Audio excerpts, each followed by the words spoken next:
Hard work beats talent when talent doesn't work hard. I do not believe in that BS. I do not believe in it because the work hard that they're talking about right now is more or less like computer work hard, like AI work hard. It's not really working hard because you didn't really work hard on your craft. All the drums sound the same, all the samples sound the same, all the BPMs are the same pretty much. Sometimes it's about more than manifesting. You got to do the work. We are back. I'm so excited, bro. I'm so excited. I know you don't get on the camera. I feel like you're a mafia individual, man. You know, I'd be liking to play Mr. Incognito. You know what I'm saying? Mr. Hide from the lights and cameras. Yeah, you know? Man. I was trying to look on Instagram. I said, he don't exist. I know exactly, right? Yeah, but you know the funniest shit, if you think about it, I've been around so many different situations, like as far as like music videos and movies and certain things. I've been in a lot of things, and you don't see me because I dodge it quick and fast. It's just, for me personally, I look more into getting the money first before I try to like show face crazy. Okay. You know what I'm saying? So like a lot of those things, like I'm getting paid for it. I'm like, okay, as long as y'all the check clear, I'll show face later.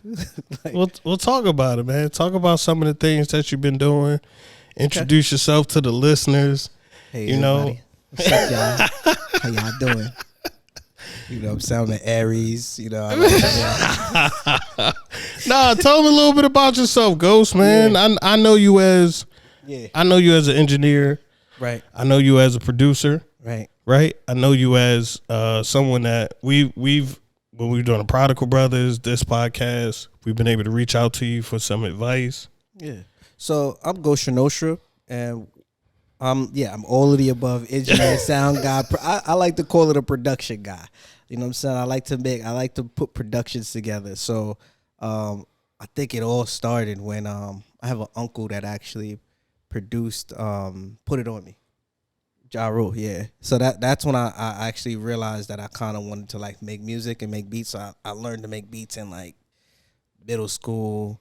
And then from there, it just kept going. And then I was offered like a deal in high school, senior year with like Sony and stuff like that. I was working on the deal with that. And then from then on, I went to school for music industry and technology. Yeah. So I was learning about the music industry and the technology behind it. So It wasn't just like, a lot of people just think it's just making music. It's like, nah, sometimes I'm like, it's weird for me because I can like forecast the whole industry just off of certain things. Like, just that's how I became so like enamored with like the camera stuff and the lighting and everything, because I could kind of see like, okay, big productions are going to be out of here in a while, like soon.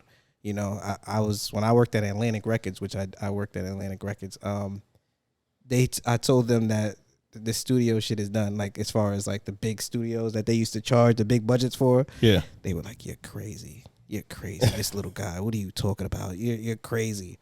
I would love to see their faces right now. like, hold on. Yeah, we're gonna walk it back just a little bit. So you've been making, that's like 16, 20 years you've been doing music. How long you been doing music? A long time. How long? I know you say production, but just how long have you been doing music? It's been, it has to be like 16 years. Yeah, just about. You actually put a real number to it. Yeah. I couldn't stop if I wanted to, too. I'll be honest with you, James. Like, there's times where, you know how you like, I'm going to stop. And then as soon as I stop, I get like a big break. Like, boom, something happened. It'll be like, DMX wants you to come to the studio. You'd be like, word? Yeah. One time I went to school in Yonkers where Rough Riders is. Shout out to them because they have always looked out for me every step of the way. Jay, Pop, all the people that was involved in all of that. So they come to the studio one time, play some beats. You know what I'm saying? I played the right one. Right.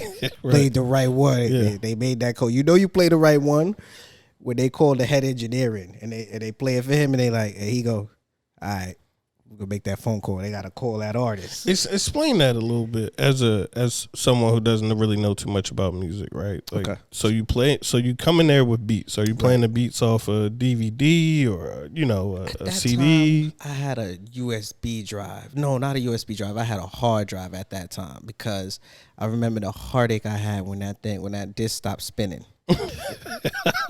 That's why SSDs are the greatest things. The hard drives, they're new hard drives for everybody who doesn't know. Those are the greatest things ever because you will be heartbroken if you go into a studio session and that little drive that spins, that stops, that means everything's gone. So, so you get, usually, if you got some hotness, I tell people this all the time. Like, that's why a lot of times people are saying on the social media, they're looking for me. They want to, if you got something hot, the powers that be will come find you. They will find a way to find you. Whether you're saying you're doing music or you're not doing music, they will come find you. They will give you an offer you can't refuse. And so they found me, told me to come to the studio. They usually they'll have, you know, it's like, I'll say it's levels to it at times. You'll have the little people or the people who kind of know a little something. You play it. As soon as you strike a nerve, they go to the next person and then go to the next person. You could be in there with the number one person. Sometimes that happens. You know, sometimes you have horrible stories. I'll tell you a horrible story in studio one time in Atlanta, yo. Okay. So I went to T.I.'s studio, right? So I'll tell you, this is I'm a little older at this point, and I thought my shit was blaze. I thought I was out there, James. I was like, yo, I'm coming out there, because you know a lot of times they were already on the trap vibe. Yeah. So I'm bringing the New York boom bap, the hard shit. I'm like, oh, they not seeing me. I'm coming. I came out there. I don't know what producer. He's pretty famous. I don't know who he is, but I know he's pretty famous. He's one of their producers. This nigga came in. You ever see somebody come in, play their shit, drop the mic and walk out? Like, he came in, he played his shit. I sat there like, what the hell? The nigga had, this is the first time, this was years ago, so this is the first time I've ever heard 808s going from speaker to speaker. Yeah. So his shit, boom, boom, boom, boom, boom, boom, boom, boom. I'm like, yo, who is this dude right here? Like, played this shit, looked at me like, yeah, the mic is yours now, and walked out. He didn't even want to hear my shit. He just walked out. So the engineer and everybody in there like, damn, he fired. You probably the person that played that. Remember that Young Dro song that went crazy? Yeah, that's what I'm saying. It might have been that might have been the producer, dog. Cause that's that beat was crazy. Yo, I ain't gonna lie. He the shoulder lean beat. That's what it was. That's what I'm saying. It was because it was with the same crew, so it smoked me. So one of the dudes had took a liking to me, and then he was the actual controlling the board. He played my shit, and he turned my shit up, and he was like, yeah, your shit just ain't hitting. But I had already knew that though. Right, you know right. So I had already told homie like, yo, don't even turn it up too crazy right now. Yeah, the craziest part is I blew the people's speakers. So I'm in there, speakers blew. I'm sitting there, they like, yo, the speakers blew. Yo, son, what happened? The speakers blew. I'm like, yeah. I looked at my mans like, it's about that time. We gotta get up out of here.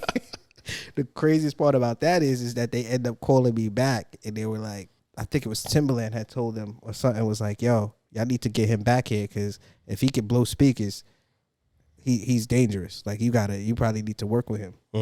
So that was the weirdest shit either. It was like, I thought I was never going to see the light of day after that one. Yeah. I ain't paying for this. But the Sony deal, how did Sony deal come about in high school? I have a family member that's a publicist. Shout out to Tasha too. I have a family member that's a publicist, and she was just really cool with Foxy Brown's older brother. Okay. And that's my man's. Like, he used to always look out for me too. Foxy Brown's older brother. I used to play. He used to have me when I lived in New York. He used to have me meet him in Brooklyn. Like, he used to leave me on the corner for like hours. Yeah. Beat me in Brooklyn after the game. I'm gonna come get that beat CD from you. I used to be standing out there in Brooklyn. And the crazy part is, like, you know how, and that's the one thing about the music industry, they would shit test the hell out of you. For real? Yeah. So he had me on the block standing there with a beat CD, and then he'll pull up for 2 minutes and be like, "All right, you ain't pussy. All right, cool." What is that though? Is that like a New York thing? Because I mean, you've been around the industry, right? Yeah. So I'm sure you've done stuff in Atlanta, like you said. Yeah. You've done stuff in New York. You went to school up there. Right. What's the difference, man? It seems like New York is going to put a foot on your neck and make sure that you can hold up. Yeah. You know what I mean? Or they put I won't even say that. They put the weight of the world on your shoulders. Yeah. And they see if you can hold that for free. Yeah. And then you can get to work. But in Atlanta, it seems, I'm not sure, but it seems like it's just a little bit more love, and everybody going to give you a shot. Yeah. You know, obviously it's funny people everywhere, but it seemed like they give you a shot down there. Is that the difference, or can you explain that in greater detail for me? Yeah, so in New York, I think because in New York it's more of a dog eat dog world. So Okay. I think they feel like they have to you have to compete. And I think New York just loves the spirit of hip hop competition, right? So whereas when I'm in New York, it's like always like, oh well, I got this dude that do this, and if you can't do this, then this dude can do this, then this, and that. Whereas when I was in Atlanta, they was just like, do you do it? Yeah, I do it. All right, put them on. So like the first month I was in Atlanta, I had a song playing on the radio. Right. I've never had a song playing on the radio in New York. Get what I'm saying? It's just it's so Is it because there's so many people that it's ultra competitive? No, I think at this point, I think we need to change. That's why Atlanta's winning. But I think it was a cultural thing where people just felt like. I also think it's like it's a borough thing too. I feel like every borough move a certain way, and every borough is like, I'm from over here, you from over there, but you ain't from over here, and da da da da. And I know somebody over here, and I know somebody here. Whereas Atlanta is kind of like everybody kind of in a sense I guess they would have their splits, but they're still just all together in the whole scheme of things. Versus New York is just like really spread out, and then there's a lot of people too in New York. Like there's a lot of people. Okay. It's a lot of people trying to do the same thing. Right. Yeah. So it's like my man do beats. It's like, well, Right. I got cousins and brothers, my brother and my right. step cousins and my step brothers. They all do beats too. So what you do differently, right? Exactly. And then like a lot of times they'll have more history in it in their family. Like you say, how it's like I have family members that did it, right, and stuff like that. Whereas in Atlanta, I think they might have history now, but they don't have a lot of people that have super history going back where they were taken serious about it. Because, I think for me, it starts in Atlanta about Outkast. But they were doing a lot before that. But I'm just saying, like, Outkast kind of like, we out of here with that one. You know what I'm saying? Then from then on, Goody Mob and all that kind of stuff. The Dungeon Family, they did great stuff too. So you had to deal with Sony. Mm-hmm. So you was getting money in high school? I was not getting money in high school. I was about to get money in high school, but my parents, shout out to my parents for being great parents that they are. They knew the business of having a child that's underage signing contracts. So they said certain things was going on within the deal where I went to college and they were like, okay, no, you're gonna focus on going to college and getting a degree. Gotcha. Get what I'm saying? So you're not going to go to New York just to focus on this deal that might not go through or fall through. Matter of fact, how about you go to college and learn about it and then learn what to do and learn how to maneuver if the deal doesn't work out, which was actually the most genius thing ever because, as you see, I'm able to maneuver through the industry in different areas and different things versus if I would have probably took the deal, I would have got stuck as just being this trying to be a producer rapper thing. Right. And I would have been kind of stuck there. But the school kind of taught me a lot, like the music business, audio visuals, just a lot of different great things. There's a lot of stuff they left out that I feel like they should definitely bring me back so I could add to it.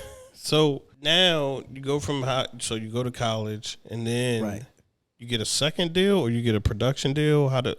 So I went to college. Yeah, I got offered a second deal. So when I went to college, what ended up happening is I had a shout out to my cousin Hus Kingpin. He's a great artist, doing great numbers, doing great things. He was working on that project with Knife Wonder and a lot of other great artists. Shout out to him and my cousin Smooth, doing this joint with Fredro Starr and that whole crew. So I grew up with them. Those are my older cousins. Those like my direct older cousins, and they were doing great stuff. They were performing and doing shows. That's why when a lot of people look at me, they're like, why you don't be doing shows? It's like, yo, we did that already. Not say that you shouldn't do it, but like, I think a lot of people also look at it too. I see a lot of people like, you don't have any placements? Where the placements? It's like, back in the day when we used to get to this, we wanted to put, we had a crew. It was all about, yo, you make beats for your crew.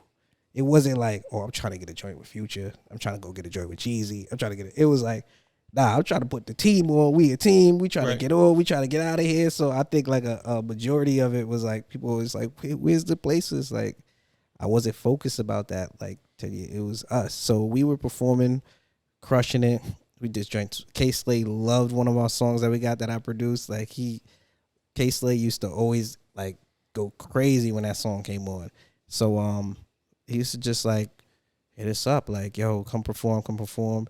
And then I think what ended up happening in school where school wasn't working for me was when I would come back to school and I would ask my professors like, yo, how do I do mastering? Because right now at that time we were like one of the first people on like iTunes. Like we were like iTunes. I told my professor like, yo, this is like 07, 08, 07, 08. Yo, how I do mastering? Cause we on iTunes and we doing some numbers and and he was like, mastering? iTunes? What you want that for? Because they were so caught up and they were into rock and stuff like that. So they were. He didn't want to teach me. He didn't want to tell me. So I was like, all right, cool. Fast forward now, these same professors asking me, yo, you think you could do a feature for me so that I could get some numbers? And that's weird. Well, speak to that a little bit because you touched on it, slightly. As far as the clout chasing that's going on, right? Everybody's trying to get that one big hit, right? And like you said, we were trying to build something back in the day, right? I'm good, so I'm good at this. You good at that. We got a crew, and everybody can have everybody's back, and we can go forward that way. But now it's just everybody's just trying to get hot, get seen. Speak to the attention game that's being played right now, and your thoughts on it. My thoughts, it's just my personal thoughts. I think it stretches back to that point of the era where I was just talking about where, like when I worked at Atlantic type of deal. I think because people were so talented back then, it was only, if you remember, it was only a limited amount of talented artists back then. Like you could only rhyme certain words in a certain kind of way. If you look at somebody like Papoose, like you're not going to go find no Papoose. Like 10 of Papoose down the street. You're not going to find Papoose today. Unless it's Papoose. You ain't going to find Cannabis down the block. You ain't going to find Jay-Z, Nas. There's certain people Jadakiss that just are gifted at putting words together in a certain kind of manner. And I think labels couldn't control that. It couldn't bleed them out because they started getting smarter with the business. So they started saying, that's why I hate this theory, and I'm gonna bring it up on here because I whoever's gonna watch, I'm gonna laugh in their face and say, hard work beats talent when talent doesn't work hard. I do not believe in that BS. I do not believe in it because the work hard that they're talking about right now is more or less like computer work hard, like AI work hard. It's not really working hard because you didn't really work hard on your craft. All the drums sound the same, all the samples sound the same.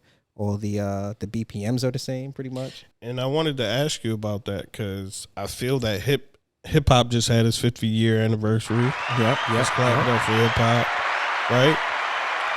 And as a lover of hip hop, I don't know if hip hop is going to make it to 100th birthday. Yeah. And this isn't.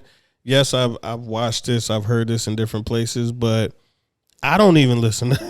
I got you. I don't even really listen to hip hop, and granted, it's not for me right now, right? But if you're only trying to make, and that's why I want to speak to clout chasing. If you're only trying to make a song for a TikTok, right, then you're not really working on the craft. So you speak about. I like the word you used. You said talent.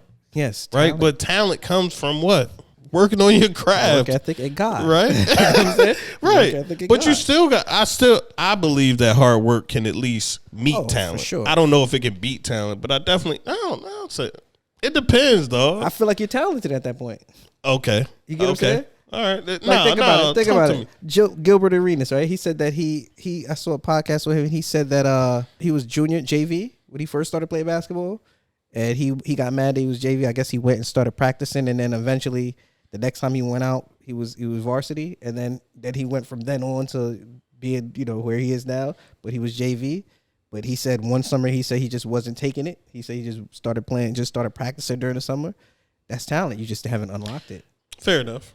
It's like you need your Professor X to come by and say, true. Hey. I think there are some things that you can't beat, right? Speed, height, right? Just natural instincts and IQ. I think some of those things you can't beat, but. I mean, Gilbert Arenas is also 6'2", so that's true. That's true. What I will say, you know what? This is what I'll say. I had a friend when we was growing up. We went to school with him. Mm-hmm. He went to Youngstown. He ended up going to Youngstown. Okay. For college for basketball. He was not that great, and I'm being, generous, but he was not that great when we was growing up. He worked on his game for a summer, and then he shot up. Skyrocketed. Right, but he worked, bro. I know. Worked. And when he went to college, he worked too. So I feel like that's a talent, though. Okay. Because you visualized it in your head, even when everybody didn't. You knew what you could do. Your physiques could do. Can work ethic be a talent? Yes. Okay. Yes. All right. Well, yeah. I'm not gonna side. I'm gonna agree to see what you're saying, because it's to me personally, it's a talent to fight those sleeping urges. You know what I'm saying? Yeah. Because some people they're gonna fall out. They're gonna go to sleep. They're gonna do what they gotta do. There's some people that get mad and say, "Oh, you get put in a position, you gotta do what you gotta do. There's no sleeping." It's like, yeah, the body's gonna do what it's gonna do. You know what I'm saying? Yeah. But if you can fight those urges and you can say, "Oh, this is just like that one time in my basement when I had to do this." So give me the real, man. How do people? Because this is a question that you walking into some of my questions that I have. How do people really get after it the way they get after it? Are there additional things? You know how art. Mm-hmm. I like to work out, right? I've been. If I wasn't my age, I can't say that I wouldn't use performance enhancing drugs, and it's not because they're gonna make me better. I just sometimes at the gym, I just want to keep performing. Right. And I want to recover faster so I can go back and keep performing. Right. You know, so is there anything like that in music? Yes. Because I'm staying up night after night, hustling. Okay, that's cool when you 28. Yes. That's cool when you 25. Right. When you get to a certain age, the body's gonna take over. Exactly. And do what it's gonna do. And you can only push it so far without getting sick, ill. That's a fact. Going crazy. So right. I think a lot of people in this industry. What the sad part about the industry is, a lot of times I think is they do get the performance enhancers, but it's not drugs. A lot of times it's the handouts. It's the help. So you'll have somebody that, all right, look, I'll work on your drums for you. And then you'll do that, but then they'll forget to tell you about who helped them get their drums to where it's supposed to be. You know what I'm saying? Like Kanye and Timbaland. Like Timbaland really worked hard to get those stronger drums where it's supposed to be. Kanye's a great producer. I think he's amazing. I think there's a video of this, so it's not like he's hiding it. So, you know, I just think that sometimes something like that happens. Somebody hears your stuff and says, "Oh, you need to tweak this, you need to tweak that," and then you're off to the races. And then like a lot of times, you know. All right, so like now, definitely perform enhancers, because when I was in school and they were teaching us engineering and stuff, when we told our professors about templates, they were like, "A template? Every artist is different. Every song is different. You can't have templates." Now, if you talk to any engineer, you go on YouTube and watch it, everybody talk about get your recording template. So everything just kind of advances in a way, and it's a performance enhancer to help you do things quicker, faster. But at the same time, in my opinion, it also makes it sound cookie cutter. That's why I'm saying people are using drugs. I think so. Not even hard drugs, but just cocaine. I think cocaine and Adderall. I've seen a lot of Adderall use in studios. I've seen a lot of Adderall use. And then people sit there and go online and be like, "If you not doing this 24 hours," I'm like, "Yo, dog, tell them about the pills." That's all I'm saying. I don't think that, and this, to me, I think the honesty and the authenticity is what people are shying away from. Right. And they're not really telling people about the sauce. Right. And you don't gotta give them all the ingredients. And a lot of times you could have the Adderall. Like I said, you could take steroids. You could have Adderall and you could still take steroids, look like trash. You could have Adderall and your music still sound like trash. That's a fact. Your videos could still be garbage. That's a fact. So it's a performance enhancer, but you still got to be good at the craft, right? You still got to perform. Absolutely. You know what I mean? Absolutely, man. It's prevalent in there, and I see it, and I just say, you know, that's why the only thing I'll say is like, thank God I never got hooked to that stuff. Like I never tried it, never got it. I just always a strong will, like, nah, I'm just dope. I'm dope, man. You know. I mean, you put the amount of time in. What is a studio session like for you? And why haven't you made a TikTok? My bigger question is, why haven't you made a TikTok song, man? A TikTok song? Yeah. Why haven't you reached for that? Oh, I've put stuff on TikTok and it's went through the roof instantly. I put like 3 things on there and like 5,000 views in one day. And then I turned it off. And I just was like, it's too fast, too quick. And all right, so for me with social, I'm also this type of person with social media. I know where my audience is, right? So my audience, not my audience, my fan base, they don't follow me on social media, right? So when I put out music and I get streams, it has no correlation to social media. And I can see that through my stats, my analytics. So when I put out something, I see a lot of my streams come from like Japan and come from, you know what I'm saying? I have a big audience in Japan. So it's like, okay, everybody by social media is from, you know, the area that we're from. It's people that I personally know. So I know they're not listening to my music. So it's like, what is that about though? Because people do know you, and I do listen to I listen to a lot of your older songs. Though. Right. Like you make some new stuff. I think cool, the last one, there was one it was like In the Loop. Yes, In the Loop. That was fire. Yo, appreciate you. You know, everybody loves that. Hold on, we got because that joint was. I was feeling that when I was like, okay, all right, because I listened to Match Me earlier. Yeah, Match Me is cool. It didn't catch me. Maybe you gotta run it back. No. I'll tell you about Match Me. I'll tell you the whole history of Match Me. Match Me came out in about 2011 or 2011 to 2012. People kept hitting me up, asking me to put it on the platforms because it's been on YouTube for so long. So everybody was like, yo, I'm tired of going to YouTube to listen to the song when I'm listening to my other stuff on, what do you call it? So that song is old as I don't know what. For real? So you just re-release them? Yeah, I just put them out on so everybody can just go listen to one place. Okay. But this? She just put some champagne up in the coupe. When I recruit, gotta get I need a couple more of these though. Now she on IG trying to find me. So I want you to speak to the Japan audience because I had Breezy on here, Flawless Breezy. He from Annapolis. Okay. Shout out to Naptown. And he met my homeboy in Japan, Walk and him, you know, talk. He came and sat down in the pub, but he was out in Japan too, and he was like, the hip hop scene over there is crazy. It's crazy. How'd you find out about that? Were you over there? How do you build a fan base in Japan? Great music. If you put out music that they want to hear, like they are all over that song too. If you put out music they want to hear, they're going to come listen to it, and they're gonna. So like you just said, Match Me didn't catch you. My audience, that's how I communicate with them. I mean, I listened to like 30 seconds earlier. No. You know. Like I said, I know from them because my cousin says the same thing to me. He's like, yo, why don't you just put out another Japanese album? I put out a Japanese album. It was on the front page of iTunes Japan. This is, like I said, back in the day when we were running amok in the early days of iTunes. I hate that they switched to streaming because streaming is just like, it's cool for the listeners, but for us, it was like we was getting money. Okay. That's how we were really getting money. Okay. Like, but now it's like, okay, now I gotta. Can you speak to how that works? So you were getting $1 a song.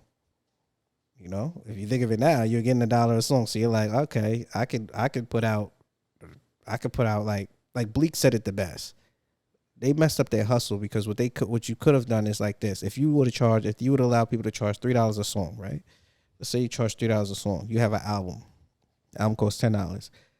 You should have just basically let people buy 3 songs, which would have been $9, right? Right. And then give them the rest of the album. So let's say you had 21 tracks on there. Right. You pay for 3 songs. You got the whole album.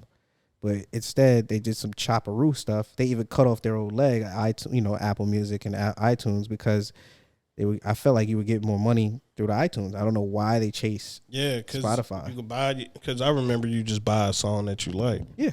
Like you only had, like you said, it went from you buying the album to, I could just get a couple songs off of here. All right, word. Right. So, but y'all was getting that 100%, or you had to bust it down. How did that? Bust it down with the distributors.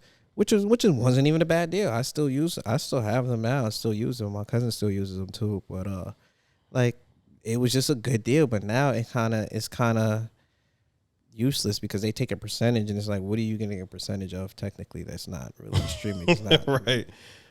I think I won't really get into streaming, but it doesn't. The more and more I get in, I work in the cloud, so okay. Yeah. I understand like what shards are, and I know the cost associated with it, but I don't know if it's really that lucrative for a business. No, I don't know. But it's what you should do, and I'll drop this gem. What we do, or what you should do, is you should use it as a mean to get another deal, but not necessarily a record deal. Some kind of other deal, like you can go get like Dasani or get something with other companies that you can do a deal with them and get some money. Like that's the way to do it now. Like it's not about what you're getting from the streaming platform. Okay. That's how you get the money in the industry. So you get to deal with Atlantic. Well, I interned at Atlantic. I was working. Okay, you interned at Atlantic. I saw you with a plaque. Me? Oh, in front of the plaques? Yeah. At the IRAA. Yes, I was over there with them. Yep, and they showed me all their plaques. You've been moving. How long you been in the industry? You've been moving around. I go in and out. I'm back working in the industry now, so I go in and out because I think I have a threshold while I'm in there. I think sometimes you selling your soul. I mean, somebody ask you? You know, is that a thing? I don't think it's so much selling your soul. Okay, the next deal, we'll fast forward into the next deal I got offered, right? Okay. So, okay, we're in college. This is after college. This is right after college. So this is right after college. I get out of college. I already have the album in Japan on the front page and all that, going crazy. And I get approached by I won't say his name, but I get approached by somebody and they want to do a deal. They're from Universal. They're like, they want to do a deal, and they're like, let's do a deal. They're trying to, what they do to you is when they meet you, they like to wine and dine you. They like to try to. So where y'all go? You gotta take me through it, man. Like, I need the visual. I don't know. Was it a dinner? Was it rooftop? I mean, did you get some wine? They'll take you. What they do is they'll take you around and try to impress you. So he like took me like Quad Studios, and he'll take you to like offices and take you to meet certain people. Like I met Cold Chillin'. I didn't know who the heck they was at the time. Like they're an old school record label that had to do with I know people are gonna get mad because I forget who they deal with, but just old school rappers and stuff like that, which is cool. They were cool. Like all of them were cool. Met Dame Grease, cool guys. Like so they wine and dine you. But then the red flag for me was when they were saying, okay, yeah, we'll do a deal. And I'm thinking, like you said, I've always been this type of artist. I have my Japanese stuff, which is like underground hip hop stuff, and then I have the like the match me, like the hip hop, like the trap newer stuff, like experimental stuff that I try to do. So I thought they were trying to give me a deal on that. And so I was like, okay, let's do a deal. Like, let's do it. They were like, no. We want that stuff from over here, that Japan stuff. We want that, and we want a percentage of it. Oh, they want all your IP. Right. So I was like, nah, we're not doing that because remember I told you I had a group. Right. I'm like, nah, that's between me and the group. We doing some stuff. That's not, they like, nah, if we can't have that, then we don't really want to do the deal. So that's how that one felt. So you would call that the selling your soul aspect of it. Yeah. And I actually, it was funny because of the way he was eating and the way it was going down. It looked like, is this that moment? When somebody's eating, like, yeah, so you can just give me that, and then you're like, huh? Yeah, So it's not really selling your soul. It's really just giving everything you've ever worked for away. Pretty much is what they want. Is what was going to be that case. Because I thought, in my mind, I've always thought of like, okay, I could be two different people. Do you want me as a producer or do you want me as the rapper? Me, I don't really want to rap, if everybody ever noticed. I don't really want to rap. I just want to be a producer. But because people wouldn't jump on my beats, I started rapping. And then... That sounds like a Kanye rap. Exactly. Are you a Kanye fan? Early Kanye, yes. But at the same time, like, I've always felt like Kanye was dope. Only thing that made me sad about him, not even about all the crazy stuff he says on TV, the thing that made me sad about Kanye is when he actually stopped producing his own stuff. Like when I found out certain tracks, he like Down with Cameron in him, he didn't produce that. So I was like certain times I'd be like, yeah, exactly. It's just like certain things you find out, you're like, damn. You lying. Shout out to Brian all day. You lying. Shout out to Brian all day. What? Yeah, like, yo, like certain things. And maybe he had a that little hurts bit of my heart, bro. I know, but tell me it doesn't. Well, hold on though. All right. Oh, we're about to get into it. Let's get into our favorite part. When I see it, I love it. Yeah. Hold on. Yeah. All right. Now Berg, right? Okay. Which is Hitmaker. The A&R. Right. Why you play Berg? Come on, really? He's an A&R. Berg don't make beats. Does he make beats? I thought Berg produced. From what I understand, he coach. Now That's what we're talking about. Yeah, that's making a beat. to him, yeah. All right, so look, unless you want it like Dre, unless you on it like Dr. Dre, because I get Dr. Dre's level. Dr. Dre was on the point back then. It's like I'm sampling records. Forget all that sampling shit. I'm about to go get him to play the piano. I'm gonna get him to play the strings. I'm gonna go get this. I got the budget now. I'm gonna go put it together. Now, Dr. Dre, yeah, cool. But in this digital analog world where everything is damn like AI generated, how you telling the man to change the snare to this snare? Like you taking his source away. You like I don't get it though. But okay. But what if Ye did that though? All I'm saying, the beat had a Ye feel. It did. So that means he touched it. He blessed it somehow. He probably did, but he didn't produce it. He still. Brian All Day got credit for it. What you want me to say? I mean, look, to me, it's not a. Look, Phil Jackson ain't hit the shots, but you know, he still get the championship. He still get the championship ring. You feel me? What is he accredited as? As a coach. Nah, okay. He ain't accredited as he wasn't on the court. Well, maybe Kanye. Yo, He wasn't on not early. That's early Kanye too. That hurt a little bit. Trust me. Trust me. All right, maybe he had the idea. Somebody put it together, and he helped them fine tune it. So he took the credit for it. I don't think he took the credit for it. Actually, that's the saddest part. Is he never? That's the greatest part actually to him. He never took the credit for it. Everybody just assumed he did. Brian All Day. If you actually look at the credits, Brian All Day actually got credited. That beat was fire. Tell me that wasn't one of his like top 10 for a while. I was like, yo, why can't he do more with Kanye? Well, we know why though. Now we know. Yeah, now we know. Politics as usual, man. But why can't they go find Brian All Day? Is my next theory is like, yo, because Brian still got some heat. I talked to him on Instagram. Shout out to him. I'm not saying that we are best friends, but he does respond to me when I hit him up, and I appreciate that from him. Man, so, you know what? That is a friendship nowadays. It ain't an association with someone. Yeah, that is lighthearted is a friendship nowadays, especially in the world that we live in. How do you navigate that? I try not to put too much expectations. Like I think I learned that from Sunny Digital. I did a collaboration with Sunny Digital, and at half of my mind thought like, yo, this is it. You about to be, and then the other half of my mind was like, yo, just play it cool. He probably got 1 million people doing whatever, and then he actually didn't really. Nothing to him, but he just kind of went on, and that time just went by, and that just was it. So it's just like one of those things, like you just learn, like, I play it cool. If they rock with you, they rock with you. If they don't, they don't. But you run your own business now, right? You've been running your own business for a while. You've been hustling for a while. You've been in the game a while. Mm-hmm. Do you still get that? Do you still get that? Pushback from people or feedback? Man, I hit you. You said you was gonna hit me back all the time. Why you ain't? All the time. One of my closest friends says that's my downfall. Is that I'm What's up, bro? I thought I talked to you yesterday. Where you?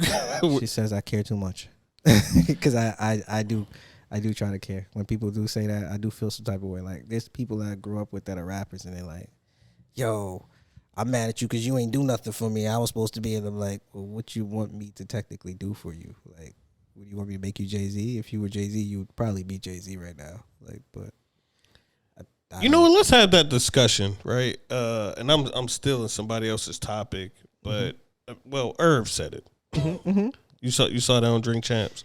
Irv said that. I don't even want to say this, but he's a funny guy though. He's a funny guy. Irv was saying that Jay-Z would still be Jay-Z. Yeah. Without Dame Dash. Absolutely. I do agree. Now, granted, I just, to my knowledge, I believe there's a lighthearted beef with them, him and Dame. Right. Not anything. But would Jay-Z be Jay-Z without Jazzo though? I'm just saying it seems like Jazzo is the one to put the battery in his back to actually rap. Yeah, Jay-Z was a hustler. He wasn't worried about rapping. Exactly. So that's why he was getting money. Yeah. So But Dame did that though. Dame did a lot of things that is amazing. Dame did enough so Jay could just go work. Right. And I think that makes Dame super important. Yeah. To Jay-Z. Yes, I think we all as creatives, we need somebody like Dave that believes in us that much to allow you to do what you need to do so that you can get to where you need to get. We can never doubt what Dave did. But at the same time, I think everything's for a certain period of time. Like, do I think that if there was no Dame? No, here's what I'm going to say. Do you think if Dame and Jay got back together, do you think things would be greater, or do you think things would just be, it's already? I think it had to be. I don't know in what capacity it would work. Right, that's what I'm saying. Unless it was just a we mend this for the culture type of deal. Right. And that may make. I mean, but at the same time, Dame had to dial Dame back. I don't even know how to say what. But speak to that. Like you talked about your family members helping you. You talked about having a team around you. Yeah. But who's hurt you the most? Oh, hurt me the most? Huh. I know that's it's supposed to be keep it uplifting and all of that, but that is a good question. Really, like when you just to give you more context, you really sat down, you thought about it, you said, man, they really, really took away from where I was trying to go. Okay, I had an artist that this was not too long ago. This is around the Sunny Digital era moment. So I had an artist. And he was doing. He was really good. He was really good at like marketing as far as like he's on the social media. He's really good at his music wasn't it. He wasn't doing it. So, there's, like I say, now in this era, you're either really good at that or you're really good at music. And then you could kind of get in between. So I was trying to help him get better music because I knew he was better than me at marketing. He was really good at marketing. So what I ended up doing was like, I was letting him record for free. I was helping him. I was like doing different things. So at one point the recording was all right, but the point that is like, I came to a point I was like, all right, look, we need to do a deal.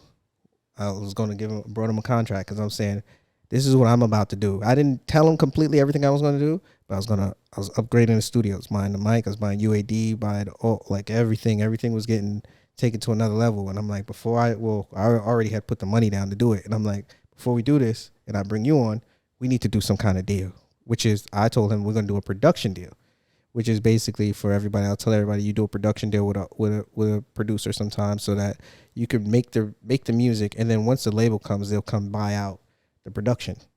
And then they can take the song and go and do what they need to do. And then you're not really signed to that person as like an artist sometimes. It's kind of like Sean Money and 50 and all that. So yeah. And then they'll pay back for the studio time and all the money. So I was like, let's do a deal. But I don't think he knew what it was. So he was like, why does it make sense to sign with you instead of signing with Universal? And I was like, well, I'm not Universal, number one. And number two, like, you can sign with Universal, but you're just signing with me because if you don't want to sign with me now, then you need to start paying for studio time from this point on and start paying for beats and stuff like that. But this is so that you don't have to pay for it right now. And we just have an understanding. And he didn't, in my mind, I'm like, I'm about to go get this track from Sunny Digital, this beat from Sunny Digital. I also had a feature with Chevy Woods. Shout out to Chevy Woods from Taylor Gang. Right. I had a feature with him lined up. So I said, hey, because I had a plug with a publicist. But the publicist always told me, you're not going to be able to get shit moving unless you have some names attached to it. So I had those kind of names disposable that I could use, but I was paying them out of my pocket. You're giving a lot of game right now. I appreciate that, though. That's what I'm here for. So I had this money that was coming out of that I was going to pay for. So I felt like if I'm about to pay for all of this, and like I tell you, I don't want to be the rapper. I'm just really good at rapping. So I was like, if I'm going to pay that, we got to have something in contract. Because one thing a lot of people ask me to do is manage. And I've seen managers and I see what managers do. I don't want to be a manager. I'd rather be a consultant. Because managers, if I got to manage your business and manage your life. And you think I'm going to come out of my pocket to pay you something that I'm supposed to get 20% of. So that doesn't make any sense if you think about it. But why wouldn't you work off a commission basis? What you mean, as a manager? Mm-hmm. I mean, I feel like that's better That's like a consultant. So you're a consultant more. If you're like, hey, you want me to do this for you, then you got to pay me this. That's more of a consultant. That's what a consultant would do. I just believe that, like, let's say you don't get paid until I get paid. That type of commissioner type of deal. Yeah, you know what I mean. Yeah, but sometimes do managers actually pay in advance? Is that what you're saying? No, well, what people think managers do is like, okay, so I'm trying to get on the Source magazine, and Source will say, hey, you need to buy a $2,000 ad for us in order to write this article up about you, and people think that the manager is just gonna come out of his pocket and pay the $2,000, and then I'm put you in the joint, and then it's like, okay. Yeah. So people have a really distorted view of what a manager does. So it was like things that he was asking me for too, like, okay, well, if you're my manager, I want you to get me in Fashion Week. I want you to explain to me what United Masters is. I want you to explain to me what this and this. And I'm just like, okay, I could do all of that, but what is your budget?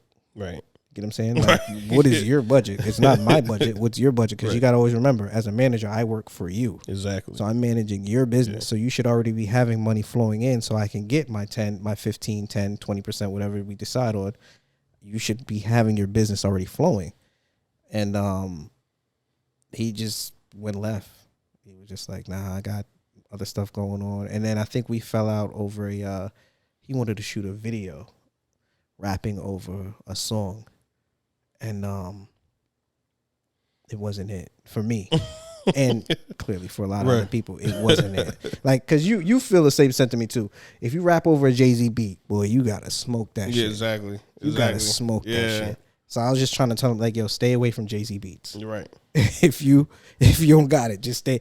I stay away from Jay-Z beats. Stay away from anybody beats until people want to hear you on your own beats. Exactly. Or you on your producer beats, you know? Right, exactly. So he did it and he shot a whole video, which I like I said, I'm not gonna say that he didn't put any money into his career too, but you're you. So how much you charge for studio time? Just to give context. At this point, I'll do like $50 an hour if I'm tracking. If I'm mixing, I'll probably do like 200, 160 if it's some light shit. Like it just depends. Like, so it's not nothing too crazy. And he was a newer artist, right? Mm-hmm. So he coming in. Is he one take? No, I had to actually, that's another thing about it too. I had to help him with his bars and stuff like that. Like I had to help him. So you ghostwriting? Pretty much. You ghostwriting, producing, pretty much. Mixing. Yeah. That's what. Yeah. So you get what I'm saying? Yeah, that's so. But shout out to him. Hopefully everything works out for him. You know what I'm saying? That's crazy. But so you was doing all of that for him. Yeah. That's a stack of song. It should be. It should be. That's a stack of at the least. Yeah. Right. Yeah. So you doing all of that for him, and he wasn't willing to sign a deal for all that effort and time you had put in. No. But it taught me a valuable lesson. So I love that happened. I love that happened. You know what valuable lesson it taught me? It taught me that I wear a million hats, but I need to know where to stop things. So, okay, I'm producing a song. I need not to be helping you with your lyrics until we have some kind of agreement there. Okay, I'm engineering. I don't need to do anything that requires production. So, which some people get that distorted. It's like, okay, I brought you this song. My producer did it. You're the engineer. Yo, add some strings on it. Yo, bro, that's production. Take that back to production. So if you talk to a lot of the biggest engineers, they send records back. And it's not them being assholes or anything. It's just the factor of you have to start knowing where people's lines start and pick up and divide. You know? So you got this variety you got this tool belt of a skill set, right? Right. And you went from ghost music mm-hmm. to International Hall of Fame Club. Right. And International Hall of Fame Club is not just a label. No, it's not actually. It's actually just a digital business card to showcase everything I can do. So when I'm having a conversation with somebody, so I'm having a conversation with everyone here that's watching. When you go to that website, you say, I like this. There's something I like about this. I want this. You can actually go on the website, hit me up and say you want that for your business. And I don't have to go and show a bunch of different other things that I've done. Because sometimes what happens is when you start doing a lot of things for other people and you work in the industry, you're sending somebody to somebody else's website and you're advertising whatever they have on their website or whatever they're a representation of. And sometimes that could be good, it could be bad. So keep them on your place, have them go where you need them to go and do what you need to do. So what others, along some of the services that you offer are? I do like music admin. So like if you don't have your business together as far as in the music industry, you don't have none of your licenses set up, you didn't sign up for anything, you don't have no copyright to it, I do that for you. If you need designs, I can do designs for you. I do web design. I do a lot of things. I do mixing, mastering. I do just connecting dots. And also with the production stuff, I'll tell you how I got into the cameras and the when I was in New York, I was running around with some friends and they end up getting a deal from Canon, $1 million deal from Canon. And I was just basically like the bag holder. Like I was just basically like running around just with them, like helping them. And I'm just watching them like just go up. Like they're buying like offices in like these big skyscrapers, and they're just showcase offices to house their clothes and stuff like that. And then you're seeing the brands, and it just so that's how I ended up getting into the photography camera stuff, because they taught me. I just picked up and learned as I was just there hanging out with them. Is New York the place to be? Are we doing it? Are we doing the wrong things in the wrong places? I know the world has gotten smaller since the internet, but it seems like certain places for certain things. Yeah, New York is always like, if it was up to me, New York would definitely be where I want to live. I would want to live my life and do all the music stuff. But because of the thing that happened in Japan, I've learned that I'm much bigger than just being here. You get what I'm saying? Being in New York or living in one specific place, I learned that, damn, you need to probably move around to each state and start spreading your worth to each state. Gotcha. So that, people can start knowing you from state and say, hey, I know that person. I remember him. I know him. And so that's how I feel now. I feel like it's time to like spread out. You can't just stay in one area. So you on a run now, huh? Oh, yeah, for sure. I appreciate you stopping in here, man. Yeah. Sure. You got the first and only interview so far right now. They're gonna be like, oh man, I didn't even know you knew what a camera was. Yeah, I know you know what behind the camera is, but I didn't know you knew what in front of the camera was, man. You gonna shock a lot of people with this. Yo, there's a lot of, like, I was in a movie. It was crazy, but that part didn't make it. It did. I was more concerned with getting the money for the background of it, from just being a background actor. They was like, yo, you got a scene, you got to shake Common's hand, and Common still, shout out to Common too, because Common still remembers me to this day, and I didn't think he would remember me. Yeah. And he was like, yo, you still look so young. Well, yeah, I had to shake his hand and all that, and then it never made the scene, and it was just like, yeah, my bad, it didn't make it. I was like, I don't care, I got paid, right? It was like, yeah, you did. Has that hurt you in the industry at all, the way you look? The way I look? Has people tried to play you? Nah, not actually. I think people the way I look, I think people just automatically, it's like when I walk on the scene, people automatically say, he got it. He's it. He's the one. I think, and that I am, because I secretly know how to do a lot of stuff. And it's not like, so I said it's a talent, which I feel like talent is God-given. I don't know how to do all of this stuff, but I be knowing how to do it. It's like I learned it in my sleep or something, but I'll wake up. I've been in times I've gone to studios and they put me in studios in front of boards I've never seen in my life, and I know how to operate it. And people be like, and the engineers be like, how you even know how to do some of this? I'm like, I don't know. It's God-given. I don't know. I have no idea. You've been moving around. You've been moving around a lot. You've been in the industry a long time.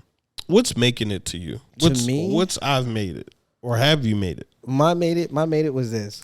My mom, I went from my mom being like, when we was in school, when I was in school with you, my mom being like, oh, you just want to sit here in the basement and make music all day. You want to make music. You need to go upstairs and do your homework and da-da-da. This is nonsense. This is da-da-da-da-da.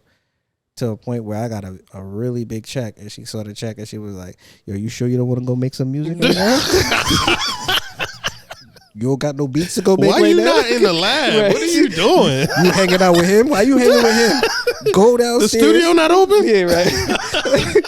She like, oh, another part was where my pops was kind of like the same thing, and then my father was like, so when I was with the deal with Sony, they would send me like, shout out to my cousin too. They would send me bags of CDs, like I've never, even to this day, vanilla envelopes, like the bag, they sent me big bags of CDs to sample. Yeah. So like they were jazz music, all kind of different stuff. And they would just send it. I would have bags in the studio. And they'd be like, and I just, go through them and sample it. And my pops came one time and I came home one time and I seen that man, he down there shopping through the shit. He was like, I was like, yeah, I didn't say nothing because I didn't care. He was just like, yo, you think I can take this CD right here? I was like, yeah, go ahead. He was like, yeah, I took a couple more last week. I got like 5. Should I bring them back? You just called them. So it went from like my parents just like, nah, you over here dreaming and all of that, to like, oh yeah, go ahead, do it, go ahead. You have a very good spirit about, the whole industry and things that have been going on, and I try to get you to tell me some crazy stuff. You gave me a pretty decent story, but what do you do in the face of self-doubt? In doubt, I face that all the time. I feel like that right there is what is gonna make you either make it or not make it, because there's more times that you're gonna doubt yourself than you think that you're gonna do it. So everybody thinks that, I'm gonna be that dude. I'll tell you right now, that thought probably comes into your mind probably once a day, maybe. I'll say you're like, yeah, I'm him. I'm gonna do it. And then for the rest of it, like while you're making that beat, you're like, yeah, this shit didn't come out how I think this shit was supposed to come out. Like this shit, or you got your man now in the booth with you making your beat, your man there, and your man over there flipping through the magazine, like this ain't it. This is not it. He usually standing up.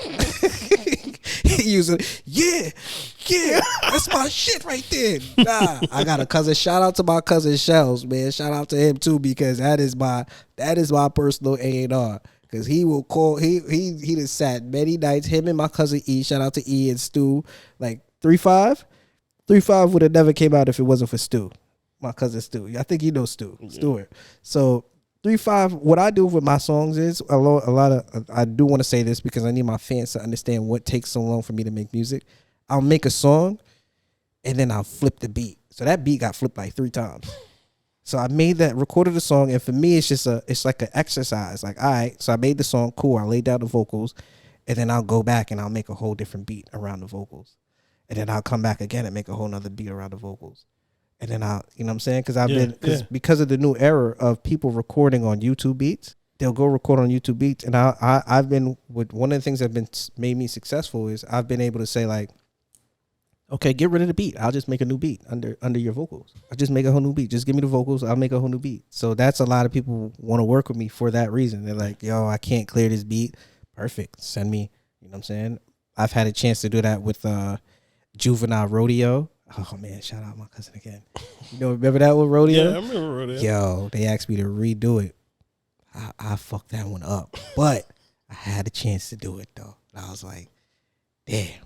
But what makes me feel so good about it is the original is still a classic to this day if you actually listen to it, the actual Rodeo. But when they put it out, they was like, nah, we ain't feeling this. We need you to flip this.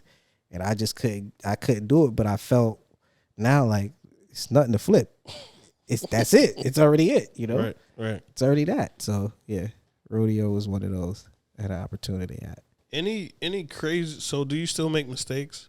I was talking to you about how, I was running around San Francisco and forgot equipment. Yeah. Was taking too long to get places.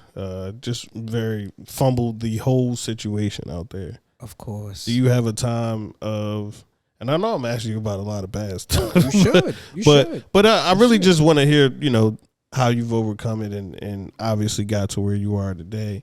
But any crazy situation where it seemed like a very good opportunity and you thought you did all the right things and then you got there and you still kind of fell short? Yeah, all the time. Like mixing. All right, so mixing and engineering is very subjective. So I always mess up with that but I was always taught, and what you should always know, and I'll just do this disclaimer before I go into it. The number one rule in mixing is there are no rules. So it's very subjective. So like I heard one of the greatest engineers, Jason Joshua. He's a new engineer. He mixed pretty much all the trap stuff you ever heard. You ever heard of him, Jason Joshua? No. Okay, so he's a dope engineer. He said one of the illest things. He's like, it's easier to be the tracking engineer, which is the engineer that's recording the artist, because you'll record the artist, and the artist is just so happy just to get something recorded. He'll be so excited. He'd be like, "Oh, this shit is dope! Like, yeah, I just laid the illest shit down." He was like, he won't have any critiques for that, for the recording part. He's like, until it goes into mixing, and then he got to be the biggest critic in the world. Why the 808 don't hit a little harder? Why is the snare? Why is the snare on the right side and then going to the left side? Why not be on the left side and go to the right side? And then it's like he's the most, but he's not even thinking of the fact of mixing is also an art too. So the mixing is usually people that's on the boards, mixing the boards, making the song sound good. Most of these artists that you're seeing right now, they should really thank their mixers. Just like Wiz Khalifa had Germ. Is it Germ? I think he has Germ. Yeah. Drake has 40. Yes. Like if you're a really big artist, you're gonna make sure you have your engineer, your mixer, because he's gonna make you sound good. He's gonna make you sound like you. Kendrick has Ali, who was dope too. Shout out to Ali too. I was trying to do some stuff with Ali, but shout out to him too. But like you have like it's an art, and people forget that it's an art. They just think about, I want it to sound like this record. And I had to tell one of my friends the other day, I have a group. I try to get a group of engineers and try to bounce and talk things and just bounce stuff off of each other. And he was saying, yeah, I gotta get this compressor and this, da-da-da. I'm like, if you remember Money Cash Hoes from Jay-Z and DMX verse, the mixing on that motherfucker was horrible. But we all remember that verse though, right? Yeah, we all remember that shit. I listened to that the other day. I was like, damn, Jay-Z sound clear as hell. Damn, Jay sound good. But do you think you listen with a different ear though? I do. Because that comes within time. So you got to think about here's the other thing. I hate that we do ageism in hip hop, right? So there's a time limit on rappers. There's an age limit on rappers that they say. I don't believe that, but shouldn't be. There's an age limit on rappers, right? There's no really age limit on producers. There's no age limit on mixers, because most of the prominent mixers right now are 70-something years old, 80-something years, almost 80. So like that means I'm not even in my prime yet of mixing. So you have to get your ears accustomed, and you have to do a certain amount of mixes in order to get to where you need to be.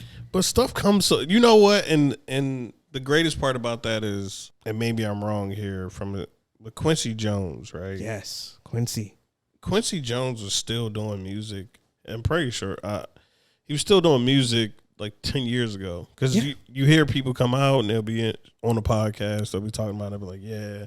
And then Quincy, Dre say he talked to Quincy or something. And you're like, Quincy, what are you talking? Why are you talking to Quincy Jones? Right. He can't even walk right. Like, what are you doing? Why are you talking? So, yeah, I think that's a great point that you made, because in a world where everything comes fast, yeah, and you've talked about talent, you talked about the craft, yeah, it's the main important part. It's really, if you're doing it right, you age like fine wine, right? Like you only get better with time. That's it. That's hard when you need money right now. It is, but at the same time, what I've learned and what I noticed is you really don't need the money right now. Usually, when you get the money right now, the money goes the fastest, right? I'm listening. That was a good point. That was a good point. Usually, when you get that fast money and that huge big check, most people don't. I can't say everybody. A lot of people don't manage the money the correct way, and then you're sitting thinking about, damn, well, maybe I should have did this instead of doing that. Maybe I should have da. And it happens to all of us. We're all guilty. You know what I'm saying? I feel like I was very, very good with my money, but there's things that I messed up on too. So like we all gonna fall for it. But sometimes I think just enjoy the craft and the passion and be happy. Oh, you were talking about earlier. Matter of fact, you were saying that you don't think hip hop will be around in 100 years. I think what I personally think is going to happen, and what I think should happen, is some of the money is going to get pulled out of hip hop, and that's going to be good, because I think hip hop got too much money, and too many of the wrong people so now came it's in. Oversaturated. Yes, and so now a lot of people were coming into it just to get the money. So now when you pull out some of the money of it, you're gonna have people who are just in it for the love of doing it. And that was, but isn't that an old way of thinking though? Yeah, but like, that's such a creative way, right? Because you still need money to live. You do. You still need money, and I know what you're saying. Yeah. There's a certain amount of money we need, but people desire things though too. I get it, but you sure should get a job. I don't laugh at jobs. I have a job. I work in the industry, but that's what I'm saying. You could do that. That's why I think I'm working on something with somebody and some big people that we're going to try to develop something that can make that kind of stuff happen. Okay. So that you can work to get that. And I mean, I'll just say it hasn't been really not said, but I've said it on songs before. That's where I actually got the idea. Hip hop union.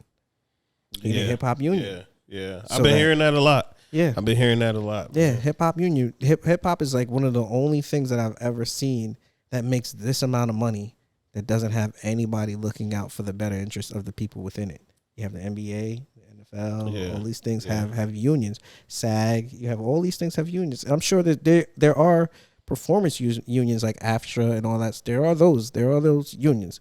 But at this point, hip hop has become so culturally lucrative that we need a union to protect that culture. Because I don't know if you've been watching with what they were saying about the labels going to go start doing more into Afro beats and leaving and going into that and leaving hip hop alone. That's why I brought that question to you. Right. So what are you going to do? You're just going to leave hip hop alone, and you just took the culture, you fed off the culture, and then run. Right. Well, yeah. But the problem, and you actually spoke to it, you read my mind, is the fact that people are getting into rap, and they said once they get a song, they go and get bags. Right.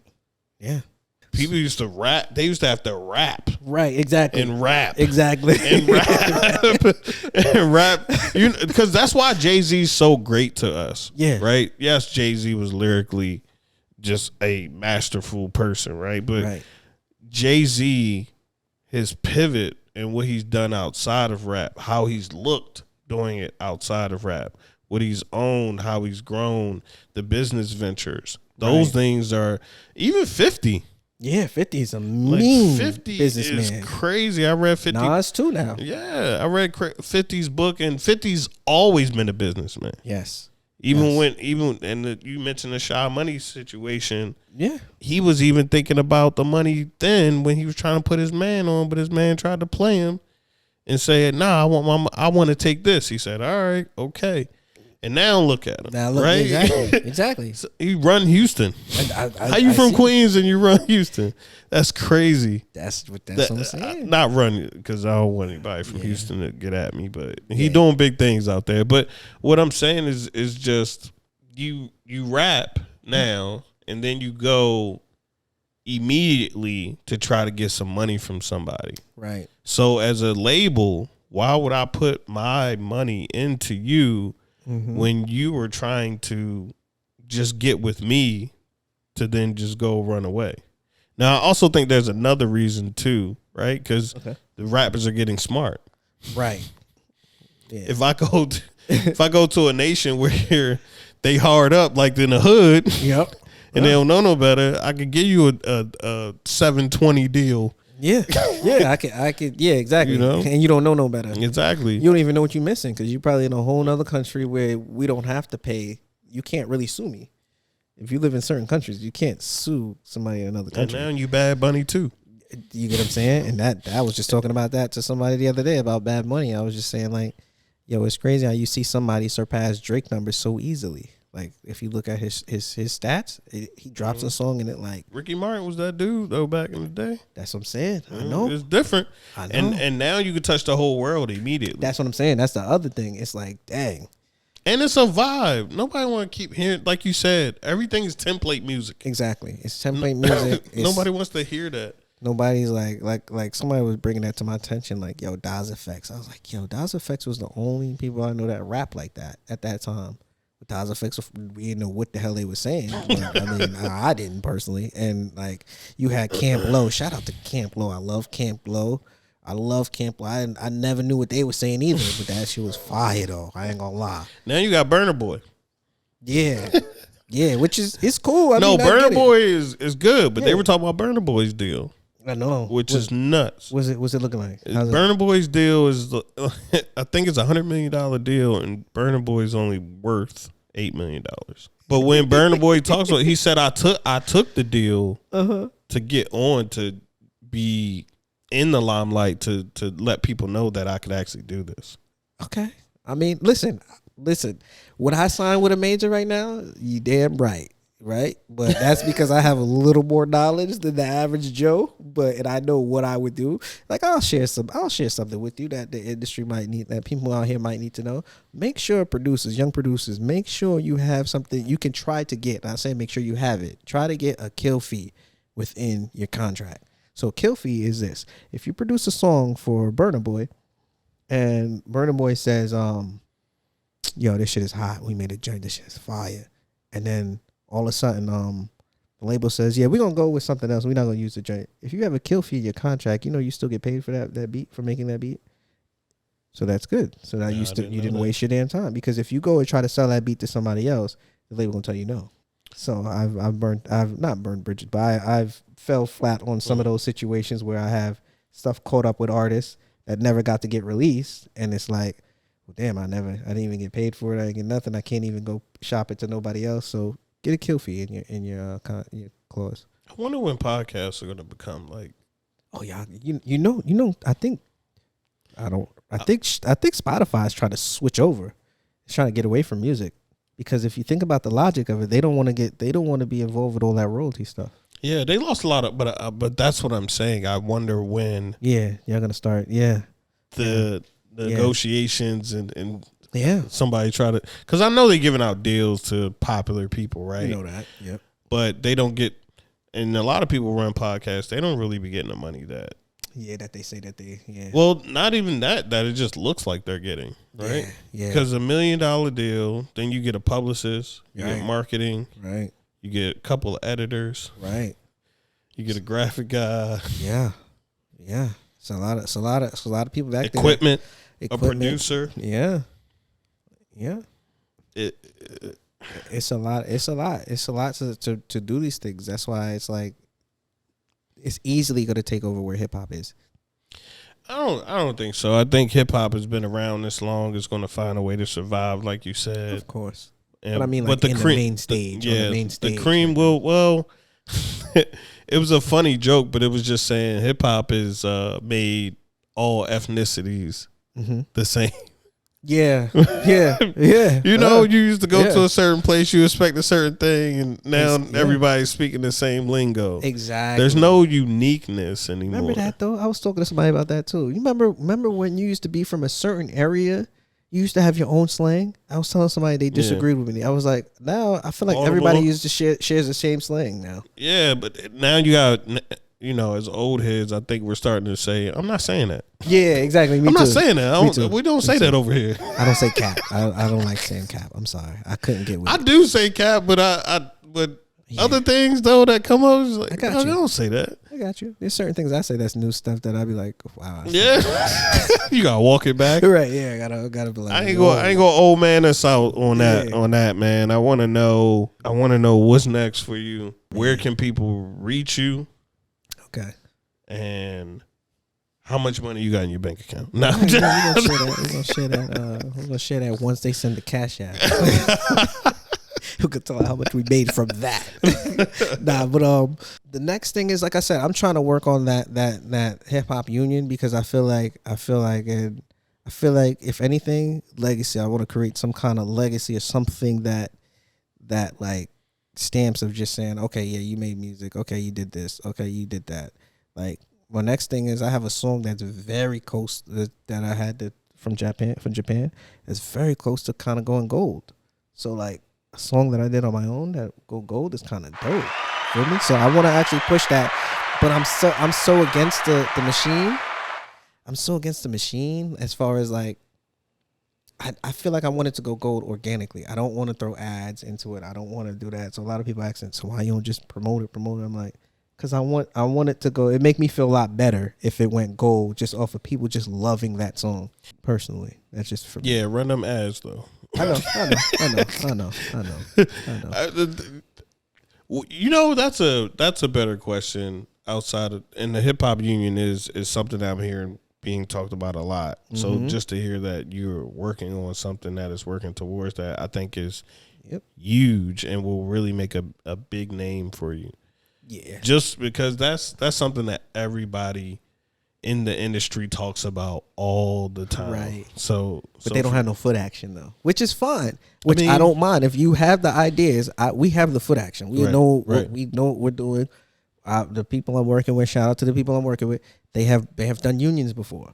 So it's not something that's impossible. At first I thought it was impossible for a while until I met specific people.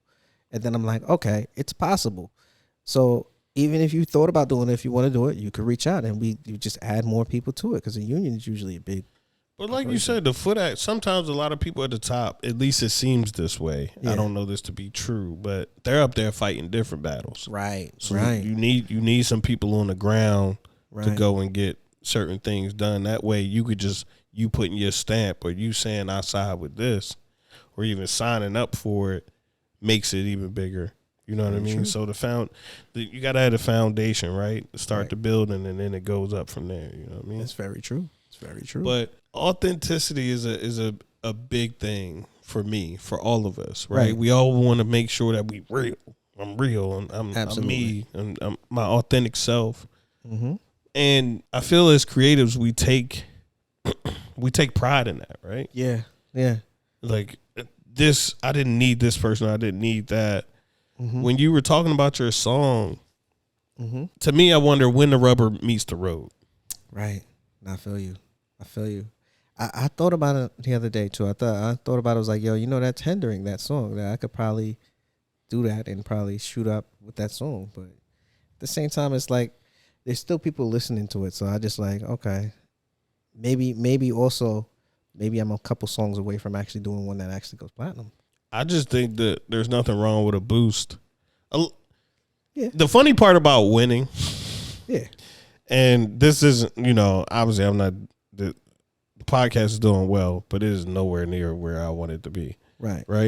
But the funny thing about winning is that when you got some, like a gold plaque, it just feel different and it attracts different things, right? It attracts a certain level of energy. Now you keep putting up platinum plaques, that's when the hate come. But that build up, because certain people feel that they win with you. So for me, maybe you pushing that over the threshold. Yes, you're saying people are listening, but doing a couple of things, a couple of tricks to help it out, right? Or just get it in the eyes of other people.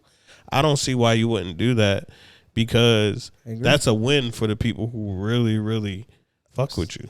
That's very true. That's very true. I do agree with that. But I also feel like too, I also got to keep putting out records for y'all. You know what I'm saying? I got to do both. I say I got to do both. I think so. I think so. But it's two of those things that I learned from this podcast. Keep putting out records for you and go ahead and push the record over the threshold. So yes, I will do that for you guys. Because you guys are asking for that, then yes. I just sometimes I don't. We'll get, if you want to get into that ad stuff, we can talk about the ad stuff. Because I feel like when we get into the ad stuff, I feel like these platforms have now taken the whole bot and just put it in there. Right. Exactly. You know what I'm talking about, right? Right. But I think you even know the what is it? Guerrilla marketing games. I think you know where to put it to. Oh yeah. Like as far as maybe, I don't know. Yeah. I don't know, SoundCloud, or how to push on some of these more organic places. Yeah. Start a couple TikTok pages and push the song. Oh yeah. And that's different organic ways of just pushing it to people as well. Very true. And Very you don't have to bot it out or pay the platform. Right. How you feel about that? About paying the platform? Like so when you switch over, do you broadcast? I watch you on YouTube. Do you broadcast on Spotify? Nope. Not right. So how would you feel about if you started going to Spotify and then you would have to pay ads for you to push your thing on Spotify? Kind of like hand over fist thing. Explain that a little bit more. Because so I mean, artists, they doing that for the artists. video's not. Well, you could do that with Anchor.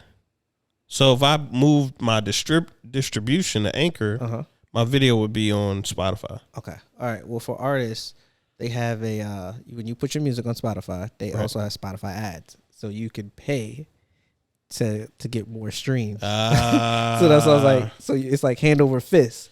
Well, somebody was actually, I think somebody was or sent me a link. Maybe they do have that for podcasts. Placement is, why not pay for placement, man? If you really wanted to grow, trust me, I'm building it, right? Mm-hmm. It's growing, but it's tough. It is. It is. I like to give you your flowers for that too, man, because this is hard to do. Like, this is really, I don't think people don't get it until they try to get in it and then they get out. I saw a TikTok where a dude was, he was talking to his man. He's like, yo, I think we should start a podcast. Oh, yeah, I saw that. and thinking back to a couple years ago, I was like, man, that was definitely me. Yeah. That was definitely me and the fam. We was talking about, people need to hear these conversations. but it is a money game too. Yeah. It's also an effort game. It's also a team. It's just, but you gotta have a vision. Yeah. And if you got a vision, I think that makes you a little bit more relentless than other people. Yes. Right? Because I see where it's going. And if I ever gotta play the games that I need to play, I'm definitely down for it. But at the same time, I'm trying to figure out the regular, I'm at step 5 is 5,000 steps. Exactly. So, and I won't say, but you know what I'm saying? Like, I'm in the, I want to say in the intermediate level now. Right. Right. So I want to make sure I'm good at intermediate level. Yeah. Like the things that happen in San Francisco don't happen at intermediate level. You feel me? Yeah. So for me to even think about giving somebody some money that's the thing. Everybody wants to throw money at something, but like you said with your homeboy or the situation that didn't work out well, we not throwing no money at no trash. That's it. Right? That's it.